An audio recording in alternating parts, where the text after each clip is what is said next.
Setelah tadi diperhatikan ruangan pengujian, lalu ruangan preparasi sampel, nah perlu diperhatikan juga bagaimana kita menyajikan sampel. Yang pertama, shape and size, bentuk dan ukuran dari sampel harus seragam. Terutama kalau kita mau melakukan uji beda. Kalau diuji beda, bentuk dan ukurannya misalnya beragam, ini bisa mempengaruhi panelis. Panelis bisa saja memilih, misalnya ditanya dari 3 sampel mana yang beda. Karena ada satu bentuknya sudah berbeda, maka bisa saja dia langsung memilih bahwa, oh yang bentuknya berbeda ini yang saya pilih sebagai sampel yang berbeda. Padahal sebenarnya yang kita inginkan adalah perbedaannya dari segi rasa misalnya atau dari segi aroma. Tapi karena kita menyajikannya dia tidak seragam, itu mempengaruhi panelis untuk menyangka bahwa perbedaannya terbentuk pada ukuran dan bentuk sampel. Sampel juga harus dihidangkan dengan secara seragam. Misalnya untuk ini, contohnya di sini adalah sampel breakfast cereal atau sereal sarapan pagi. Nah, sereal sarapan pagi biasanya kan diuji menggunakan susu. Dia tidak dimakan begitu saja karena sereal sarapan pagi memang kebiasaan kita adalah tidak mengunyahnya langsung, tapi dicampur dulu dengan susu baru kita makan. Nah, cara kita menyajikannya ini harus tepat.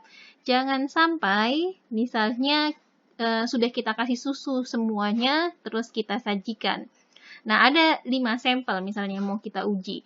Kalau kita langsung kasih susu pada serealnya, maka yang pertama masih kriuk-kriuk, karena dia belum terlalu menyerap susunya. Tapi kalau yang sampel kelima, bisa saja nanti sudah terlalu anyep, karena dia menyerap terlalu banyak susu.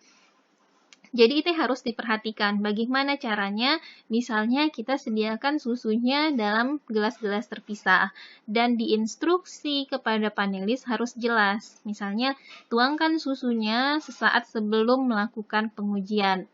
Lalu aduk, misalnya aduk selama 3 detik baru setelah itu dicicipi. Supaya hal ini bisa memaksimalkan keseragaman antar sampel.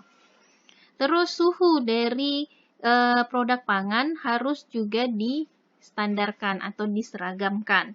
Misalnya apa ini? Misalnya kita menguji kopi. Nah, kopi itu kan dihidangkan panas ya, kecuali yang kopi dingin. Kopi dihidangkan panas. Nah, bagaimana cara kita mengatur supaya suhunya itu tetap atau stabil? Jangan sampai yang pertama panas sekali, nanti yang terakhirnya sudah dingin atau sudah ke suhu ruang. Begitu juga dengan makanan yang dingin, misalnya es krim ya, es krim atau jus yang dalam kondisi dingin. Nah, itu kita harus menyeragamkan semua produk yang pertama yang diuji oleh panelis, suhunya harus sama dengan produk yang kelima yang akan diuji panelis kelima, 6, dan seterusnya. Terus bentuk itu juga akan mempengaruhi persepsi sensori dari seorang panelis. Contohnya di sini, ada 2 produk. Nah, kira-kira kalau kalian lihat mana yang lebih enak? Apakah yang atas atau yang bawah? Kemungkinan kalian akan menjawab yang atas ini lebih enak. Padahal kita tidak berbicara rasa di sini, kita hanya berbicara bentuk. Tapi bentuk itu sendiri ketika kita melihat, langsung ada persepsi. Oh, kalau bentuk yang bagus, bentuk yang rapi, itu lebih enak, lebih disukai. Nah, kita tidak ingin panelis ada bias gara-gara bentuk dari produk pangan. Oleh karena itu, bentuknya harus dibuat seseragam mungkin. Ini juga, di antara yang atas dengan yang bawah, kira-kira mana yang lebih enak. Terus juga ukuran. Ukuran bisa mempengaruhi persepsi kita terhadap tekstur. Misalnya dari 2 kue ini, mana kira-kira yang lebih rapuh teksturnya? Ada yang menjawab lebih rapuh yang besar. Kadang ada juga yang menjawab yang lebih rapuh yang kecil. Bukan masalah mana yang benar, tapi di situ terlihat bahwa perbedaan ukuran itu mempengaruhi persepsi kita terhadap kerapuhan. Jadi kalau kita punya persepsi bahwa yang lebih besar itu lebih rapuh, pada saat kita cicipi, pada saat gigit, kita sudah punya persepsi awal, oh ini rapuh gitu. Sedangkan yang kecil, oh ini sepertinya bantat. Jadi ukurannya, kalau memang kita harus potong produknya, kita potong sedemikian rupa sehingga ukuran dan bentuknya seragam. Suhu. Suhu tadi sudah disebutkan sebelumnya, harus terstandar, harus dikontrol, harus sama semuanya, karena suhu akan mempengaruhi intensitas dari flavor. Ini contoh dari diagram bagaimana suhu mempengaruhi rasa. Di sini sensitivitas kita terhadap rasa high atau tinggi, dan kalau di bawah rendah. Di sini temperatur atau suhu. Semakin ke kanan, semakin tinggi. Sensitivitas kita terhadap rasa pahit. Sensitivitas kita terhadap rasa pahit itu akan menurun dengan meningkatnya suhu. Artinya apa? Kalau produk tersebut disajikan panas, maka rasa pahitnya akan berkurang dibandingkan jika produk tersebut kita sajikan dalam kondisi dingin. Terus, rasa garam atau rasa asin. Rasa asin juga sensitivitas kita akan menurun dengan meningkatnya suhu. Sedangkan rasa asam ini tidak terlalu dipengaruhi oleh suhu. Rasa manis kebalikannya rasa pahit. Dengan meningkatnya suhu, itu justru sensitivitas kita terhadap rasa manis akan meningkat. Nah, kita tidak ingin produk kita dipengaruhi oleh suhu. Jangan sampai seperti tadi, misalnya kopi yang disajikan panas, pada saat sampel yang pertama, karena tidak dikontrol, sampel yang pertama masih panas, maka tingkat rasa pahitnya tidak terlalu tinggi dan tingkat rasa manisnya tinggi. Tapi ketika dia sudah cicipi sampel kedua, ketiga, keempat, dan kelima misalnya, suhu sudah turun karena tidak dikontrol tadi. Nah, ketika suhunya turun, maka rasa pahit akan meningkat dan rasa manisnya berkurang.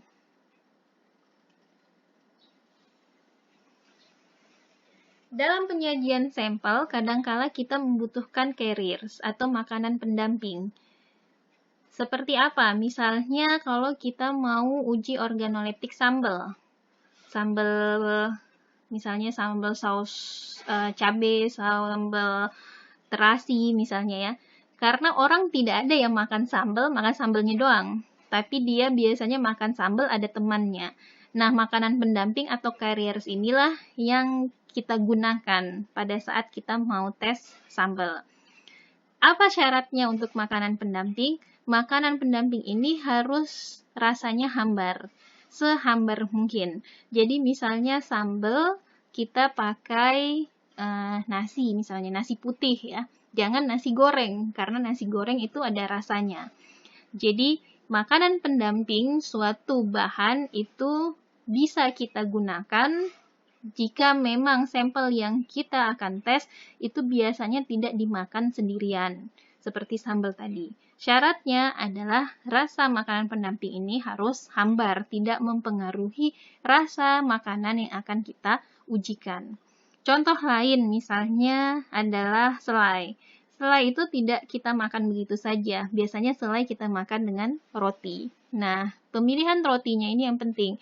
Roti yang mana yang mau kita pilih? Kalau bisa roti tawar putih, tidak ada rasa-rasa yang lain. Jangan juga roti tawar rasa pandan, itu bukan roti tawar lagi ya. Lalu perlu juga kita sediakan pembilas lidah. Pembilas lidah, jadi panelis harus membilas mulutnya ketika akan menguji sampel yang baru. Jadi dari sampel 1 ke sampel yang 2, panelis harus membilas dulu. Nah, jenis larutan yang digunakan untuk membilas mulut kita itu tergantung dari tipe sampelnya. Misalnya untuk sampel-sampel yang larut air, maka kita bisa gunakan air putih untuk membilas mulut kita. Tapi untuk sampel-sampel yang tidak larut air atau lebih larut dalam lemak, maka kita gunakan susu atau yogurt. Contohnya apa? Sampel-sampel yang tidak larut air, misalnya kemarin adalah sampel-sampel dengan yang mengandung senyawa kemestetik. Misalnya kalau kita mau tes sambal, atau mau tes perasa mint, atau mau tes yang punya rasa pekat. Lalu, sampel harus diberi label. Label di sini harus blind label. Artinya, label buta. Artinya si panelis tidak tahu arti dari labelnya. Yang tahu arti dari label itu hanya penyajinya saja. Label yang diberikan biasanya berjumlah 3 digit dan merupakan angka yang random atau acak. Jadi, kita berikan setiap sampel itu memiliki label yang berbeda. Jangan dipakai misalnya label ini ya 315837642. Jangan pakai ini terus untuk semua sampel, untuk semua panelis. Tidak. Satu panelis mendapatkan label yang berbeda. Setiap sampel juga mendapatkan label yang berbeda. Jadi misalnya ini untuk panelis A. Dia dapat seperti ini.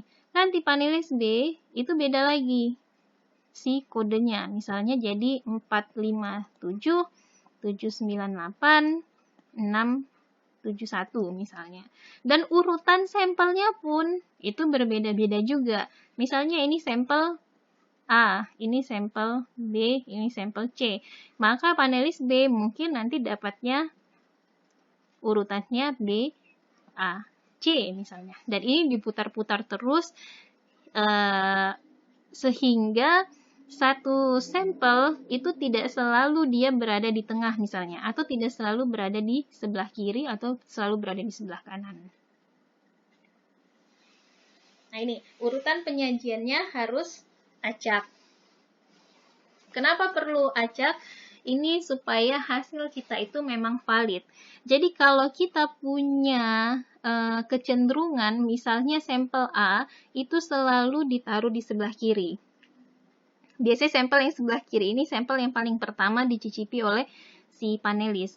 Nah, kalau dia selalu ditaruh di sebelah kiri, ini dia selalu mendapatkan kebagian dicicip di awal ketika panelis belum terpengaruh oleh sampel-sampel yang lain. Sedangkan misalnya sampel B itu selalu setelah A. Nah, kalau B ini berbeda jauh dengan A, maka nanti selalu B ini dibanding-bandingkan dengan A. Padahal kita tidak ingin dia dibandingkan misalnya.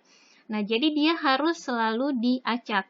Jadi misalnya ada 3 sampel, ada A, B, C, maka diacak. Ada yang urutannya A, B, C, ada B, C, A, ada C, A, B. Supaya tidak ada bias atau error yang selalu terjadi. Misalnya panelis cenderung kalau dia sampel yang pertama selalu dia merasa lebih menyukai daripada sampel yang berikutnya. Maka tidak selalu A terus yang kena biasnya atau B terus yang kena biasnya. Gitu ya.